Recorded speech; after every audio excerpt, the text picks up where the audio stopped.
Este podcast es presentado por la búsqueda de talento Bacardi Be-Live A&R. Consulta las bases en bacardiexperience.com.mx o en myspace.com/Be-Live. Advertencia. Este podcast no es humorístico. Repetimos. Este episodio del podcast no corresponde a la clasificación comedia. La primera, segunda, tercera y cuarta temporada del podcast son multigénero y multitemáticas. Si usted espera risas y buen humor, puede bajar el podcast de Polo Polo, al que alguna vez bautizamos como Polo Podcast, pero que actualmente se llama Radio Polo Polo. En este podcast somos muy fans. Si Polo Polo no lo convence, pueden bajar el podcast de Chistes y Bromas en Español, de Mexican Jumping Frijoles. Neta, así se llama el autor. Mexican Jumping Frijoles. ¡Chequen! Yo te hago una pregunta, ¿sale? ¿Qué hace un perro con un taladro? No sé, güey. ¿No sabes? No. Está ladrando. Vea segmentos de Guerra de Chistes en YouTube, súper chistosos y jocosos. Llega un cabrón al dentista con un aliento, cabrón, horrible. ¿Más o menos igual? Así como el de este cabrón. Y entonces, el doctor ya sabe saber, hasta le chillan los ojos al güey, no mames. Entonces lo revisa y dice, bueno, su problema tiene dos soluciones. O se deja de morder las uñas, o se deja de rascar el culo. O el podcast de Robert Salazar, donde cuenta los chistes políticamente más correctos. Es un chiste mamón y cruel. ¿Cómo le hacen en Sudáfrica para asfaltar las calles? Nada más ponen una fila enorme de negros acostados, todos encuerados, y para hacerle la rayita, unos sonríen, unos no, unos sí, uno no, unos sí, uno no. Robert Salazar. Islandia. Siempre me ha llamado la atención que un país se llame Islandia. ¿Es un nombre o muy ingenioso o producto de la falta de imaginación de los vikingos colonizadores? ¿Pero qué pasó? Llegaron los vikingos y dijeron, ¿cómo le ponemos a este país? Pues ¿cómo es? Pues es una isla. Lo llamaremos Islandia. Eso podríamos pensar porque en español se pronuncia como Islandia. Pero en realidad fue bautizada como Iceland, Land of Ice, la tierra del hielo. ¿Pero por qué le pusieron la tierra del hielo?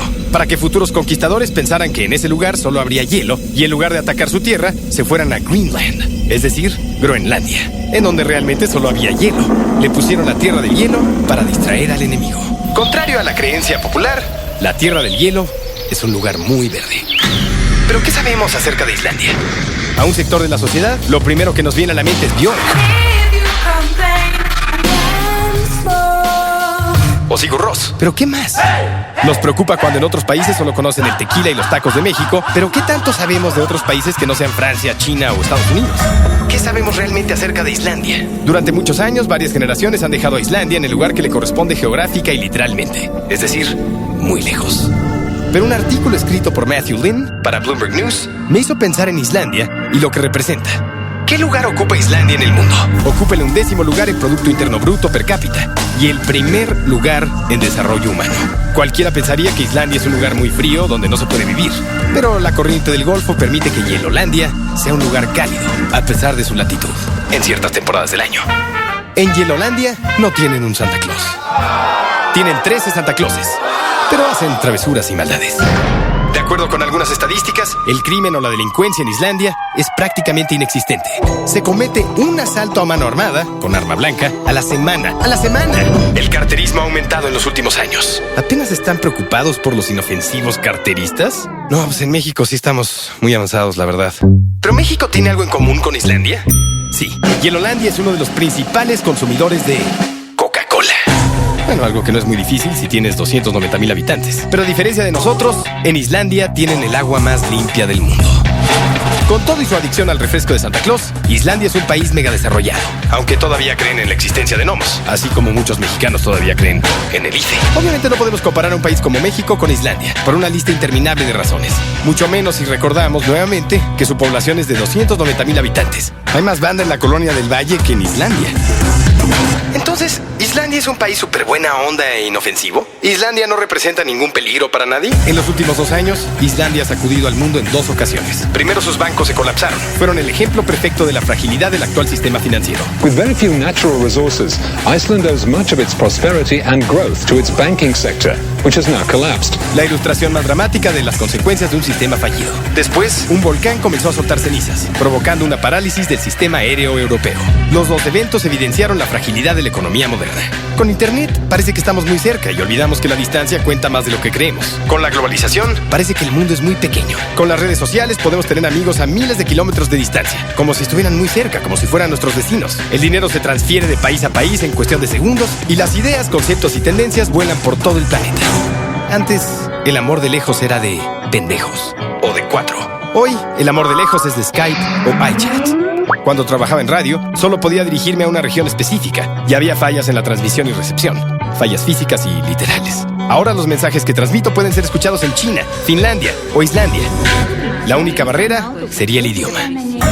Pero ¿qué pasa cuando nuestra tecnología falla? Si hiciéramos el viaje en un barco o algún medio terrestre hasta Yielolandia, como se debería llamar Islandia, nos daríamos cuenta de que las distancias siguen siendo las mismas, aunque nuestra percepción haya cambiado. Como lo hemos mencionado anteriormente en este podcast, gracias a la firma del Tratado de Libre Comercio, parece que Estados Unidos no está tan lejos de México. Pero solo basta con cruzar la línea que separa Tijuana de San Isidro para darnos cuenta de la distancia abismal que existe entre ambos países.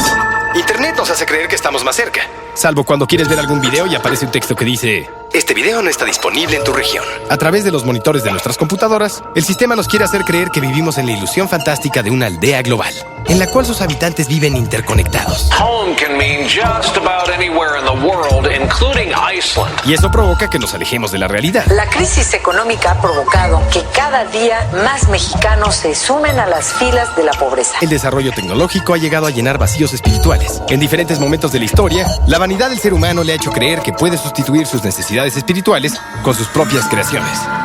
Desde 1943, Aldous Huxley nos hablaba en un ensayo titulado La idolatría acerca de la devoción que le tenemos a las máquinas. De alguna manera predijo la relación que hoy en día tenemos con las computadoras personales y los dispositivos portátiles. Pero, ¿quién es Aldous Huxley?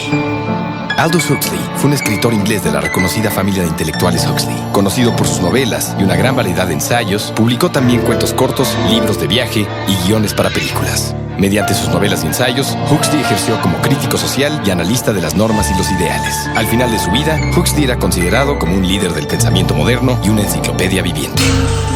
Huxley habla de 3 tipos de alta idolatría: la tecnológica, la política y la moral, siendo la tecnológica la más ingenua y primitiva de las 3. ¿Por qué?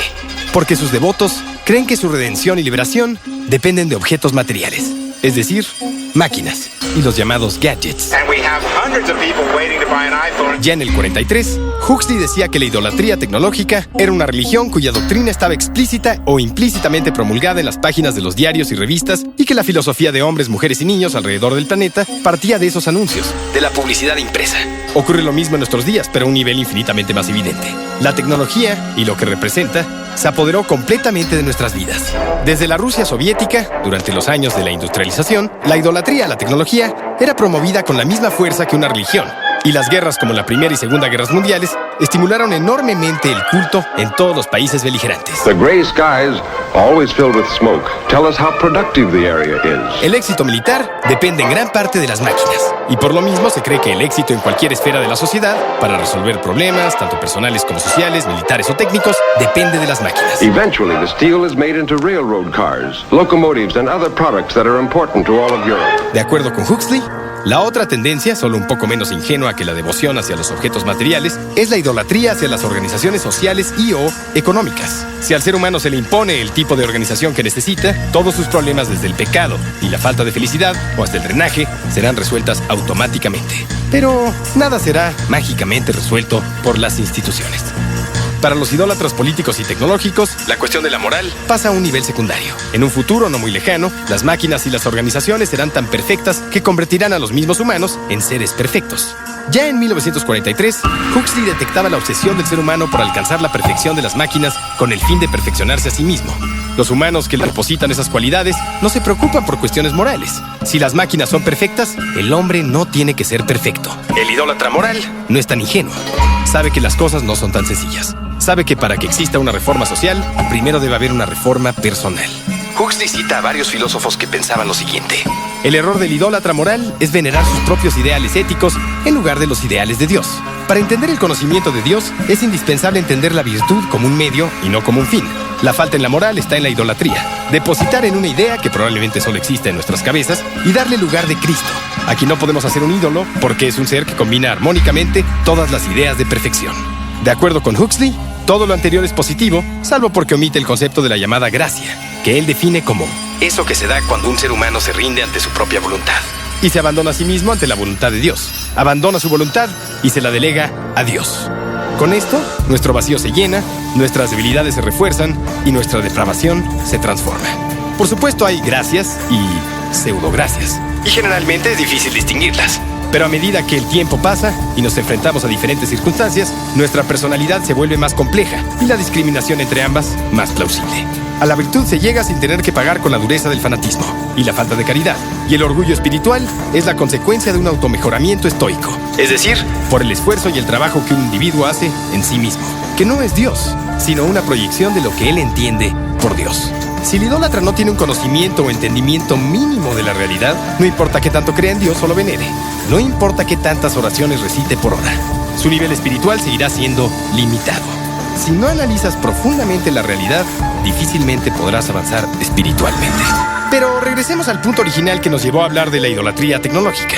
Hace 2 años, el sistema financiero global se cayó en pedazos. Después, el sistema de transporte sufrió fallas sin precedentes. Los 2 casos fueron impredecibles.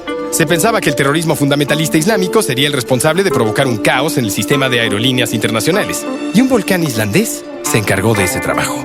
De acuerdo con varios analistas y opinólogos como Matthew Lynn, no debemos depender completamente de un solo sistema o una sola red, ya sea tecnológica o financiera. Eso debería ser obvio para cualquier habitante del planeta, pero a veces se necesita que algo tan poderoso como una erupción volcánica le abra los ojos al mundo para hacer un punto simple. Este podcast fue presentado por la búsqueda de talento Bacardi Be-Live A&R. Consulta las bases en bacardiexperience.com.mx o en myspace.com/Be-Live.